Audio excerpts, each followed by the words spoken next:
Hello and welcome to How to Fun School. Today we're going to be making a craft butterfly. For this you will need scissors, a pencil, and a glue stick. You're going to need 2 pieces of paper, one piece of paper black and the other a different color. Whatever color you would like, it doesn't matter.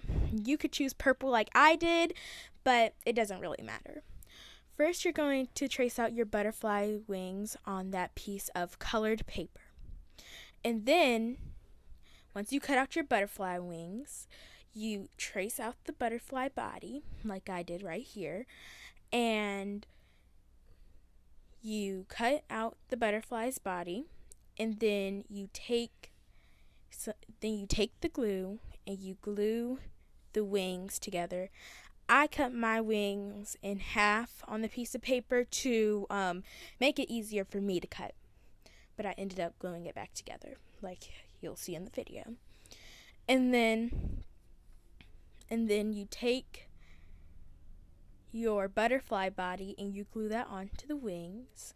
And then with that black piece of paper, you cut out one long, thin strip of paper and you glue it onto the butterfly's head for its antennas. Then after that, you can also take your pencil and draw a design. I just did my pencil. You can do crayons, whatever you would like. Dazzle it up real nice. And that's it for our butterfly craft. Bye. See us next week.